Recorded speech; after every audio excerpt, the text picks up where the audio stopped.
Security forces ने बन्नू के इलाके बकाखेल में खुफिया इत्तला पर ऑपरेशन किया है। फायरिंग के तबादले में 8 खारिजी मारे गए और 7 जख्मी हो गए। फायरिंग के तबादले में मेजर आतिफ खलील और 2 जवान शहीद हुए हैं। शहदा में नाइक आजादुल्ला और लांस नाइक गजनफर अब्बास शामिल हैं। ISPR का यह बताना है।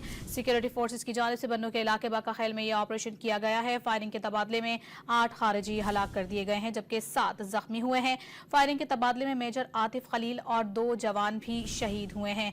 2 जवानों में आपको बताएं कि शहदा में नाइक आजादुल्ला और लांस नाइक गजनफर अब्बास शामिल हैं। सिक्योरिटी फोर्सेस ने बन्नू के इलाके बकाखेल में खुफिया इत्तला पर ऑपरेशन किया है। फायरिंग के तबादले में 8 खारिजी मारे गए और 7 जख्मी हो गए। फायरिंग के तबादले में मेजर आतिफ खलील और 2 जवान शहीद हुए हैं। शहदा में नाइक आजादुल्ला और लांस नाइक गजनफर अब्बास शामिल हैं। ISPR का यह बताना है। सिक्योरिटी फोर्सेस की जानिब से बन्नू के इलाके बकाखेल में यह ऑपरेशन किया गया है। फायरिंग के तबादले में 8 खारिजी हलाक कर दिए गए हैं जबकि 7 जख्मी हुए हैं। फायरिंग के तबादले में मेजर आतिफ खलील और 2 जवान भी शहीद हुए हैं। 2 जवानों में आपको बताएं कि शहदा में नाइक आजादुल्ला और लांस नाइक गजनफर अब्बास शामिल हैं।